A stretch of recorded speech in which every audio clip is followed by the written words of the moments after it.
Hey guys, we're gonna back it out. We're gonna back it out so we can get some of these guys out. Yeah, let's do it. Let's do it. Let's do it. Hey, tell you something. A lot of people coming in. Yeah. Well, we're gonna let us come out first, and then we'll go. Yeah. Let it go. Wow, this is crazy. Let's go. Let's go this one. Yeah. Did you see John Cornyn in there? I did not. Wow, look at this. Look at this. People got pissed. They got no more masks. The mask. Look at it. Look at this. Look at this. They busted the windows over here. People are upset, man. People are upset. Sometimes you just lie and cheat and only allow a certain amount of people to work, and some other people. Sir, you all right? I saw them hit you, man. That wasn't cool. You okay?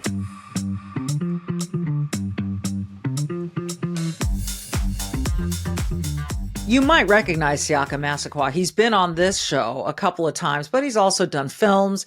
He currently works for the Daily Wire out in Nashville, Tennessee, and he was at the Capitol on January 6th. And so he's a J6er, as they call him, and his story is full of twists and turns, and that includes a pardon. He is one of these cases that you really need to listen to because there were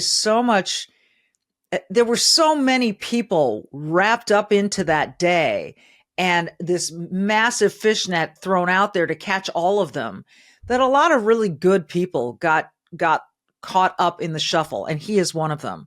And his story is remarkable. And now he's been pardoned and his life is starting fresh. We're going to talk to Siaka about the whole thing. That is next. Siaka, it's great to see you again. You know, I was just doing a cursory Google search, type in Siaka Massaquoi, and I get this LA Times article from December 4th, 2023. Okay. Not all that long ago. FBI arrests LA actor and Republican Party official over alleged involvement in January 6th riot. So the January 6th riot, that was 2021. Right. And you were arrested late 2023. Yeah, November 30th. What do you think the real motivation for your arrest was? Well, so according to my court paperwork from my lawyer, when we were looking at that, it was actually the state of California pushed to arrest me because of how vocal and how active I was against what they were doing. So it was against what the state of California was doing. Yeah, against and how like I've been, I was since 21, I was involved in the Gavin Newsom recall. I was very vocal on that. I ran for office, very vocal in 22. And then I became vice chair of LAGOP. And so I initially thought actually it was other J6ers that pointed at me. But then when we finally got charged, you get to see your, who basically who accuses you, right? Mm-hmm. And it was the state of California that pushed them to come after me.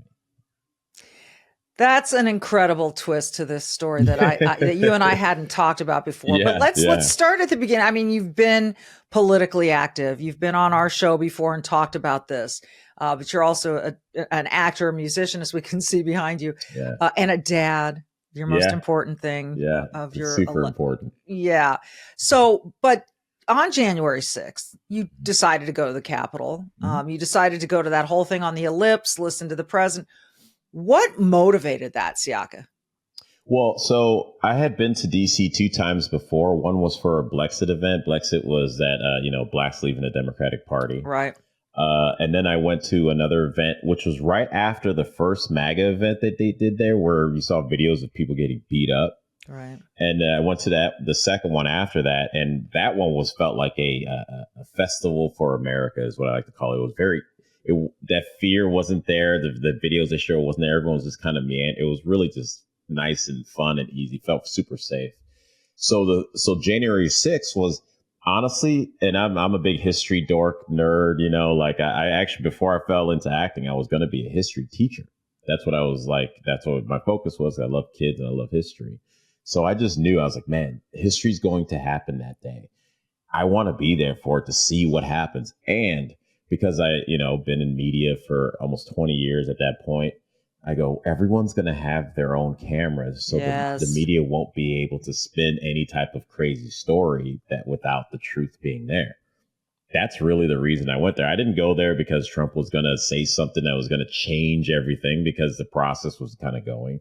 I didn't go there thinking that like, oh man, like all these Trump supporters were going to like flip the tables in the synagogue and kick out all the the sellers and everything. I went there. That's a reference to a Bible story Yes. for people who don't know. Don't know. Yeah. It's like Jesus kicked them out with a whip. But I went there because I'm like, let me just see what happens. I just wanted to see. That's really what it was. And I went to the speech, and, everything was happening. It was super cold that day too, by the way. So after the speech, because I had been going to the Beverly Hills rallies, I've been going to rallies since June, late May, early June of 20. So at this point, I'm like, all right, I kind of get it. I'm not a fan of the cold like that. I'm going to go back to the hotel. So I go back to the hotel first.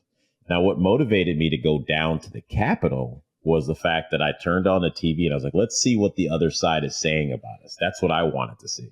Okay. And I turned on MSNBC, and some lady was like, oh, it's a dark day. There's police sirens and there's blood on the ground. It's just, we can't believe this happened. I'm like, Trump supporters? Like, no, we're not the ones that burn buildings down and beat people up, for no reason. So I wanted to go find her and stand behind her, be that crazy dude that you see, like they joke about, that's standing behind the camera guy being like, they lying. Like, I wanted to be that guy. And I thought to myself, again, understanding media, I wanted them to see a black Trump supporter with a MAGA hat on going, y'all lying. I wanted that to be an image that it was going to be an MSNBC. But as I got down there and I got closer and people were walking the other way, I'm like, oh, is everyone left? They're like, no, there's still people there. I get closer and closer. I actually end up bumping into some friends that I knew from Beverly Hills rally, right? Just literally by turn my back, hit the guy, and I look over. I'm like, oh, what's up? And some other lady recognized us, and she was like, I love you guys. Can we interview you? So we get an interview going. Before it ended, people started singing the national anthem. I'm like, oh, that's, it's like it felt at where I was initially at that spot, but like at the base of the scaffold where it had a big American flag. It felt just like a normal Trump rally. People just meandering around, waving the flag, singing. Then the guys were like, hey, let's go up the scaffold. Let's walk down their stairs to go up it. And so there are people coming down, people going up, and it was super packed. Like, you imagine the most packed football game you've ever been to times 5, right? Like trying to squeeze through. So people are going up, coming down. And as I get closer to the top, which is the second level of the Capitol, you start to smell a little remnants of pepper spray. And that's when you're like, I was like, uh-oh, it must have, a couple people must have gotten out of hand and must have got a little crazy. Yeah. At this point, are you sensing anything violent, anything? No. Okay. No, not at all. Now, when I got to that second level, to the right of me, there was a door, a little hallway, and a door that was shut. So, it's like whatever. I looked to the left. That's where it was second level. More people were standing over there. So I walked over to that side, and I look over, and there's people. Then there's another little level where it's a ledge, and the police are standing there. And then like somebody jumped on there and was kind of like dancing in front of the cops, and the cop pushed them down. And then they turned. Then the cop had one of those like bear spray canisters and started spraying. And I'm like, whoa! I'm like, that's pretty intense. So I was like, I'm going a different way. Yeah. So I kept walking around, and as I'm walking around, and I think maybe I've mentioned it before, but that's when I saw something that I recognized from the Beverly Hills rallies. Antifa or agitators would dress up like us and stand on our side and scream at the other side to get our side worked up to join them in the chaos. And I saw this one guy grab two guys and was like, let's go, and try to push them forward. And I was like, that's weird. Men don't push other men forward like, real men, like to follow you. Like you go, follow me and let's go. And this guy tried to push people forward, and people just looked at him like, what are you doing, man? Like, get off me. And so I'm like, okay, well, I noted that because it reminded me of something. Then I walk around a little more and I go up these stairs. No one's there, no police or anything. As I go up, this is when I start recording. And now all this is on my X if everyone wants to go through and see the footage that I have. I walk around. There's probably about 50 yards to my right now. There are a line of riot cops just standing there, not saying, not doing anything. So again, I'm thinking it's not that big of a deal in the sense of should you be there, should you not be there? Because if you shouldn't, they would tell you get out of here. Yeah. And then there's a doorway as I'm walking around. There's a door on the east side. As I start to walk closer, I see people meandering in again, like a concert or something. And on the audio, I said, "Is this where they're letting us in?" And people said, "Oh yeah." So I'll go, "Oh, hey, let's go this way." So I start walking in. I get probably about 2-3 feet inside the threshold, and we're kind of blocked. Not by police, we're just stopped. Like there was a cop on my left and there was one cop on this side, and there was a bunch of people like they were being told to go back the other way. So we're just kind of standing around there. So I couldn't go any further. Against the wall, mind you, in this hallway, there's probably 15 officers just standing there, hanging out, not doing anything. So again, where is the height of, the insurrection, the worse than 9/11 and because no one's telling you need to leave, get out of here, this is closed, nothing like that. Not at this point. Even so, there's this cop and people who may know, it's called the selfie cop. I guess a cop took selfies with some of the protesters. He was a guy I talked to. I had no idea who he was in the kind of grand scheme of things. But one of the things that we were able to get with our when we were gonna call witnesses was we ended up getting his name, but of course the case didn't go through. But we ended up getting his name. We were gonna call him. Now, as I'm standing there to my right, a cop in riot gear comes up and he goes, "I need you guys to go back the other way now." I'm like, "Okay." I'm like, "Hey, we're being very reasonable. We're gonna go ahead and make this happen." I saw that. I looked at that piece of footage last night. Yeah, and you saw. So I'm kind of. You see how my demeanor is. You're totally relaxed. You're compliant. You're doing what you're being asked to do. Smiling like an idiot. And so I go, "Okay," and I turn around. I repeat his directive to the people behind me, which then caused them to move. So in my perception, not only am I complying with officers, but I'm actually helping officers get these other people to leave. We walk outside. I walk around to the broken window there. I record. There's a cop standing there. I talk to him for a little bit. Then I go back out to where those riot guards were, and I went up to them. They're standing there. I go, "Hey guys, we're not against you. People are just frustrated. The people have been shut down. They've lost their businesses, and now this election doesn't feel right. We just want to know what's going on. We're not hiding." And I even at the time, Michelle, I told him, I go, I'm not hiding. My name is Siaka Massaquoi. I'm not hiding. I'm an American, and we're just frustrated.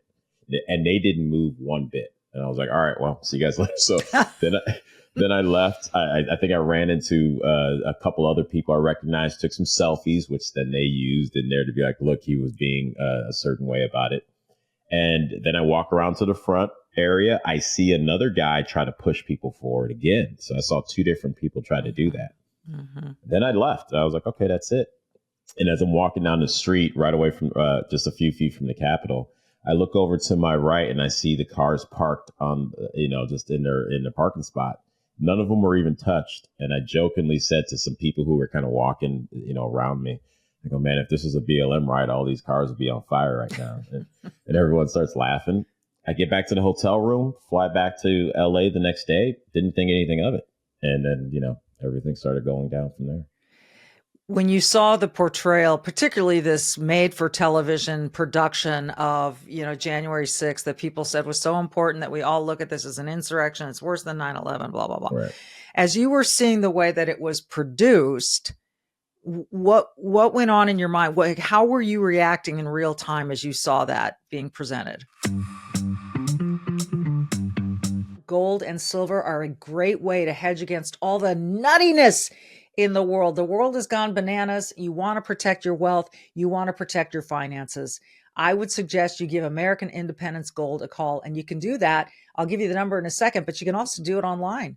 TafoyaGold.com, TAFOYA Gold.com, all one word, TafoyaGold.com.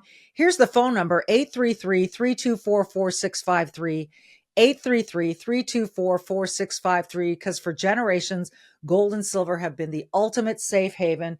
It weathers wars, recessions, market crashes, and it's more than just owning gold. It's about taking control of your financial future. They also support Tunnel to Towers, as they are a veteran-owned company. They do good by their name. So don't wait to secure your future. Act now before it's too late. TafoyaGold.com, TAFOYA Gold.com, or call 833-324-4653. 4653. That's 833-324-4653 or tafoyagold.com. Make the smart move for your future and do it today by visiting tafoyagold.com. So as I saw that, there was two different thoughts that happened. One was because I did see at one point I saw someone with a Trump flag or free Trump or something Trump 2020 hanging over the balcony of the top of the Capitol. Right. So I thought to myself, how did that person get up there? I was like, that's kind of wild. Like, how did you get all the way up there? Right. So I thought, okay, there may have been some people in there that did some crazy stuff they shouldn't have. So I kind of was like, look, I don't know what they've done in there. I get that when I started seeing the raids. And then I thought, well, I've put myself out there. I've made myself public.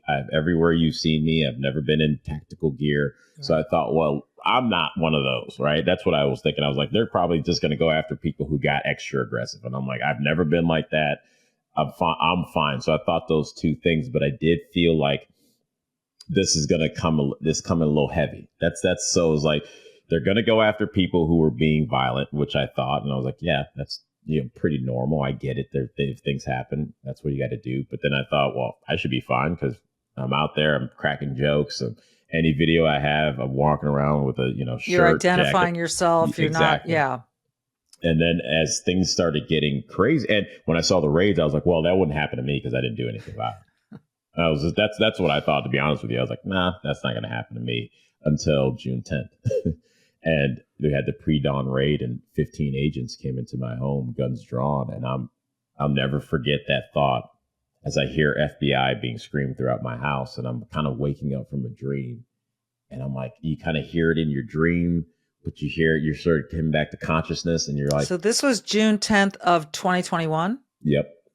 An FBI raid of your home? Yes, ma'am. But that was not the day you were arrested. No. Okay. So in fact, that day, they just took all my electronics like they were doing with everyone else. They took my MAGA hat. All my property they took from me. I still have not yet received back. And you don't have none of that. Not your electronics. Nothing. Nothing. And so at that point, you're left without a phone, without anything like that, and right. You're on your own. Yeah. I mean, the only fortunate thing was I had roommates. My best friend was there. His sons 3 and 6, who they all grabbed and they cuffed. I mean, those kids watched their dad get slammed in the front door. It slammed up against the front door. And their dad wasn't. Was he part of J6? He wasn't even there. No, he had the boys, so he couldn't go. So those little guys saw their dad get cuffed when he wasn't even a part of this whole thing. Exactly. And so this was one of those things. And when they took me outside, I didn't see anyone that lived in a house with me, except for the youngest, Bryson, who was 3 at the time, being held by an agent put into the car. And I'm just like, what's going on? Bryson later told me, he goes, I didn't like them because they were really aggressive with me. They squeezed my arm really hard. And there was a woman who was there too. So it's like, damn, you couldn't even be like a female agent with some compassion. So this guy, your roommate, and his kids were put in a car? Yes. Yep. And cuffed. Well, the kids weren't cuffed, but the dad was cuffed. Yes. And then what did they do to you? So they cuffed me, took me outside. I was just in my sweatpants. I see cars lined up all up and down my street. The lead agent, Chad Warren, was like, I remember saying, I want to see the warrant. I need to call my lawyer. When I said I need to call my lawyer, he was like, he goes, this is not what that is. This is not an arrest. This is not what that is. This is just a search warrant. That's when I was like, let me see the search warrant. He goes, well, if it's a search warrant, why did you need to be in cuffs? Exactly. Because of the show. They wanted to put a show on for everyone so they can say, look, just like he's read that article. Yeah. There's an article in 21 saying, Netflix actor rated. They needed all that. Is there, I haven't seen it, Siaka, so forgive me because there's so much out there, but is there video footage of this? Is there footage? Are there photographs? So there was, because what happened was my best friend, Brian, at the time, the one with the sons. So they let him leave and they let my other roommates leave with my dog.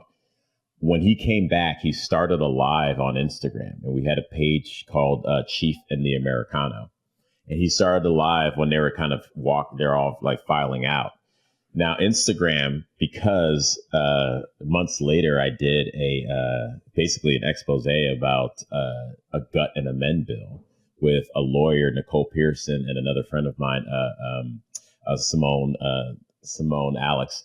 And we were talking about how they had a telecommunications bill up in the legislature. And 3 months ago, it was just a telecommunications bill.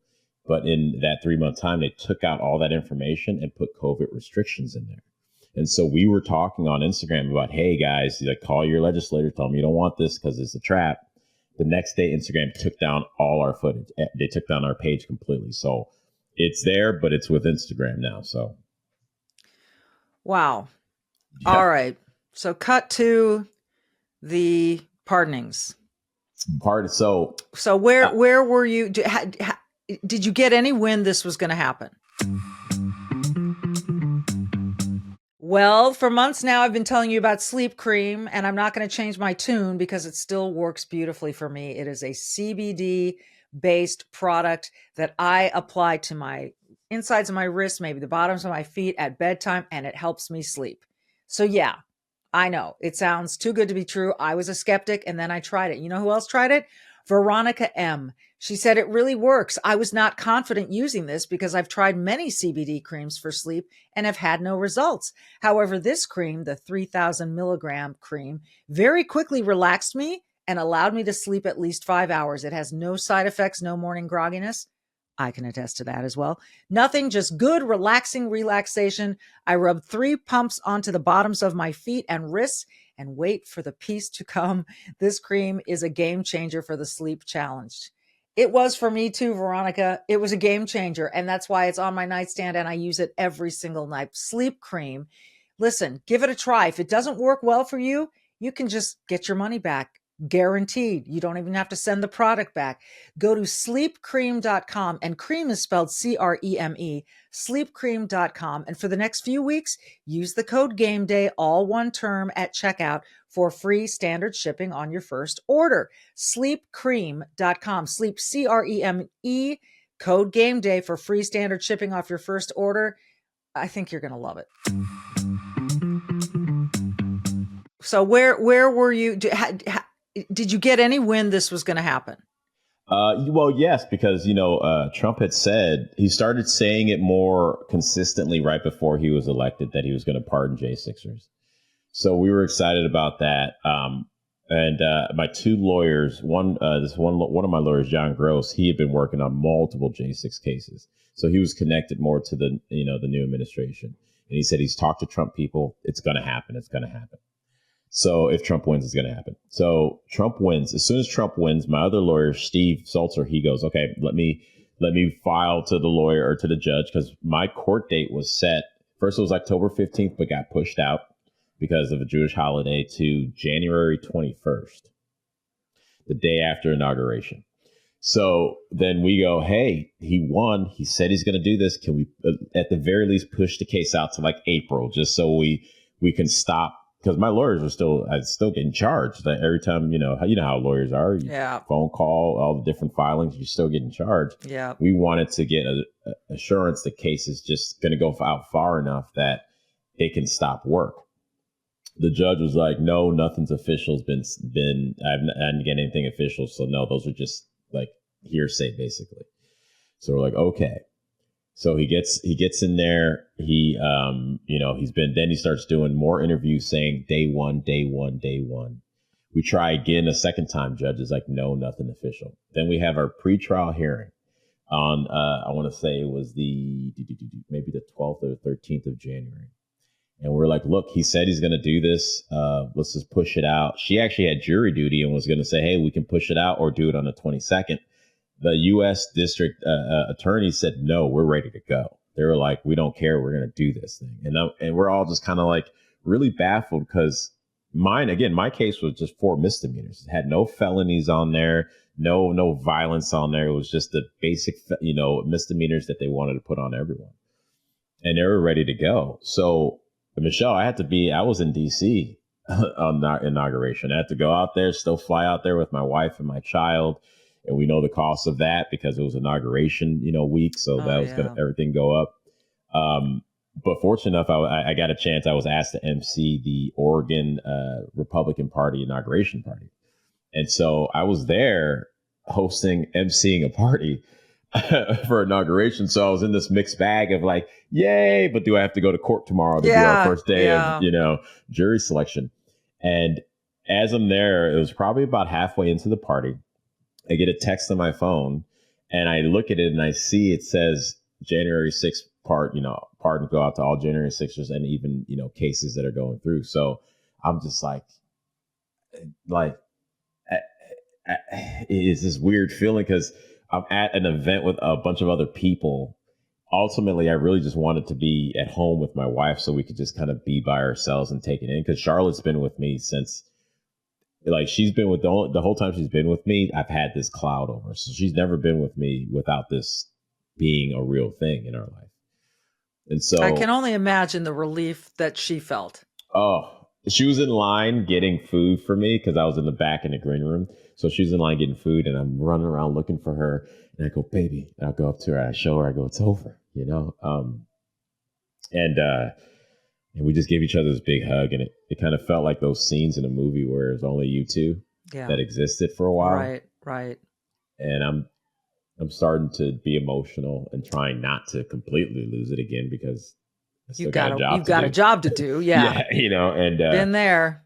Yeah, and so I back away. Some people are like, what's going on? I'm like, it's over, J6. I'm like, oh, well, that's cool. And so I run up to the stage and the band had just finished one song and they're about to go another. I go, guys, wait a second.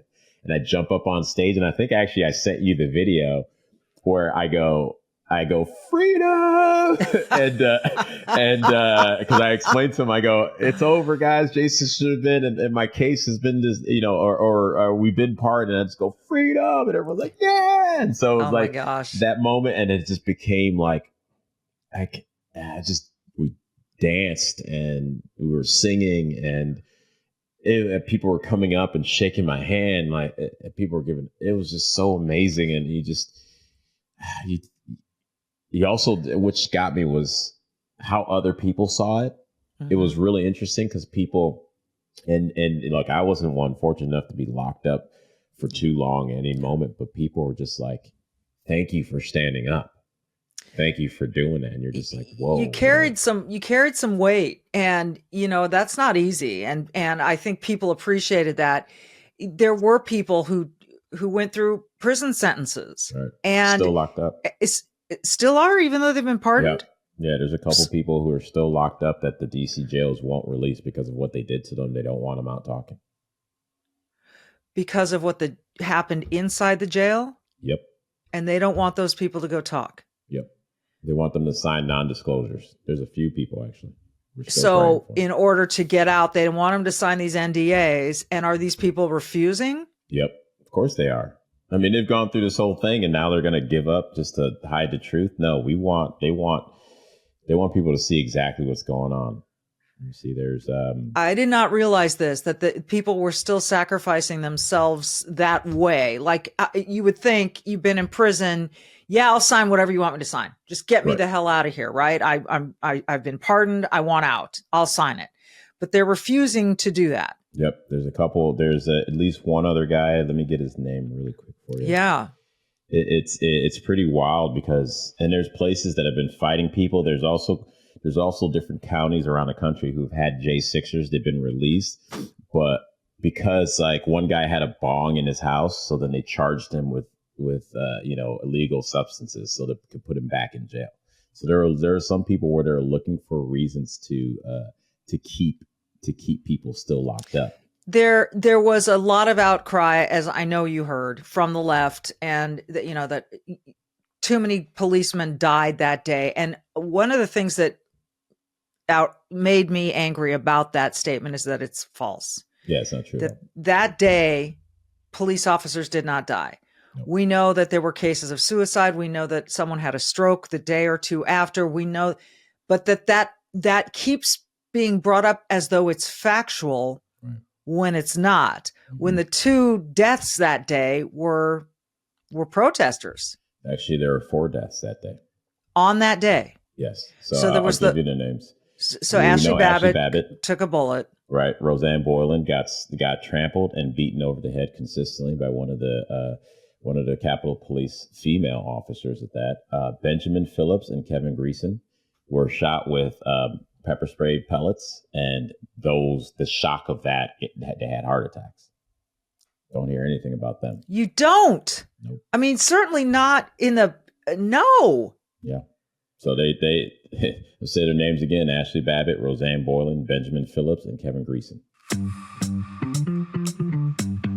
So I know it's cold outside, but we're still grilling at our house, and believe me, it's cold. It's sub-zero today, but we're grilling. You know why? We have a Solaire infrared grill. That is the kind of grill that heats up in 3 minutes, no matter what the temperature is outside. It's amazing. They perform equally well in the cool and in the warm summer temperatures. So you can cook the food fast. It tastes amazing. The Solaire infrared grills heat your food directly, not in the air around the food like conventional grills do. The intense heat also results in the juiciest food you'll ever taste from any kind of grill. I don't care if you have gas, charcoal, or otherwise. To get the great taste, it's all the heat in Solaire infrared from besthotgrill.com. It gets hotter than anything you've experienced during the season. Try the Solaire infrared grill now with the demo program. Don't be left out in the cold. Learn more about USA-made Solaire infrared grills at besthotgrill.com, right there on the screen and also in the show notes. Besthotgrill.com, besthotgrill.com. This is a purchase you won't regret. So, yeah.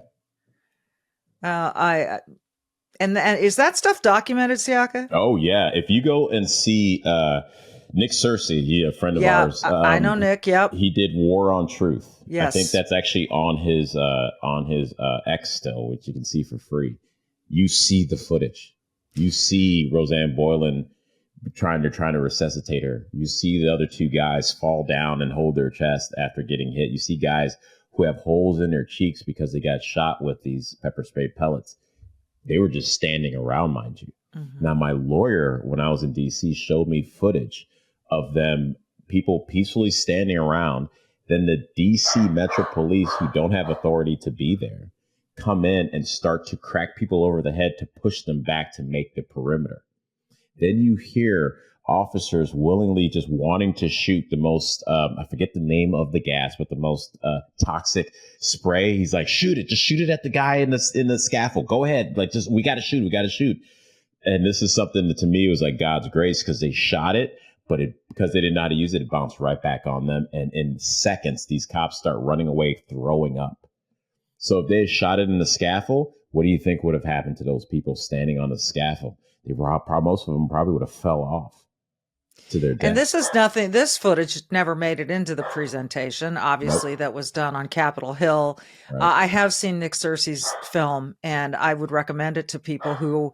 Yeah, I think I told you the first time I was agnostic about this whole day. I didn't, feel one way or the other until I saw that film, and then I was like, "Holy moly, this is not what's being presented," and it's astonishing. I just wonder then. Siaka, you told me before we started rolling that when you were a kid, you were thinking about maybe being an FBI agent. That's what you wanted to do. Yep. When you look at this whole thing, a comedian recently said, there are conspiracy theories and, you don't have to believe all of them, but if you believe none of them, are you saying the government's batting 1,000? Like they're being honest all the time? There's not one conspiracy theory that you can even latch onto. Not one. The government's perfect. He said, I have one kid and I lie to him every day. And the government's overseeing all these, millions of people. Right. So it's a point really well made. And I just wonder what that's done to your sense of patriotism, to your sense of, what the FBI is really all about. I'll give you probably the best thing that happened was I feel like I had a better understanding of what the founders were fighting for. Because the Fourth Amendment is no legal search and seizure, because these the British soldiers used to just go into people's homes and go, "We're staying here now. Sorry, Yeah. You're suspected of this. We're here." That happened. It's not theoretical anymore. That happened to so many of us. People. So I'm sure you've seen a video where the woman's pointing her loaded gun into a baby's crib. Like, that stuff happened. So what it did was it actually, to me, connected me more to the spirit of what the founders, were fighting against. And so it made it true. And my 6-year-old godson at the time, Will, I saw in him, what he said, it actually warmed my heart, because I know now those two boys will never trust the government blindly again, which is a good thing, which I think our generation fell into. And he said like this, when we're sitting there talking a few days after the raid, he goes, "Man, I hate the gazebos." And he does the motion, right? He goes, "I hate the gazebos." I'm like, "The gazebos?" I was like, "Do you mean the Gestapo?" He goes, "Yeah, I hate the Gestapo." I go, "That's going to..." But I mean, to the moms of babes, right? But that's going to stick with him, because it's like, I've been in his life since he was born. He knows the core of who I am. Yeah. He knows what they did was wrong. And that's going to stick with him. And his dad's always been like, don't trust the government in his own way. But the ripple effect of what this is only going to be better for our country in the long run. Thank God Trump won, so that we can start to see the corruption and how bad it really is. But to have that generation see it, and he lived it, I actually, that's the silver lining. That's the grace of the Lord that I'm seeing, like, comes out of these disgusting situations, is that we didn't have to go through 5-6 years of genocide, of incarceration. It was 4 years of craziness, but those 4 years will be tattooed in those kids' minds forever. Wow. And you, beautiful. Are you going to run for office again? I think so eventually, but right now, we moved out of California. We're in Tennessee now. I got a job with Daily Wire. Like, let's get ourselves settled. So great, yeah. You probably have a better chance of being elected in the state of Tennessee, but Well, if they do those voter IDs, I think California's. I don't know if California ever turned blue again, especially after those fires. Once you get the voter IDs in, because it's going to be crazy. They're not going to be able to do the same thing. It is going to be crazy. It is going to be crazy. We're watching it very closely. But Siaka, it's always good to talk to you. Can I give you the thanks names for sharing the story those, again. Can I give you the names of those 6 still incarcerated to this day? Yes, let's repeat them. So we have Dominic Box, Jeremy Brown, Benjamin Martin, Taylor Toronto, Edward Kelly, and Elias Constanus. Sorry. Okay. Yeah, they're still locked up now. I'll actually send this over to you via X so you can see it for yourself. There are 6 people still incarcerated. Please keep praying for them.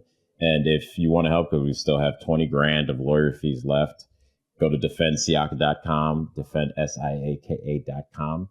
Help whatever you can. Really appreciate it. It's good to see you. Same here, Michelle. Yeah, you've had courage. You've done good with your platform, and I always end my podcast saying, "Be brave, do good." And Siaka, you've done both. I wish you nothing but the best, friend, and we'll see you soon. Sounds good.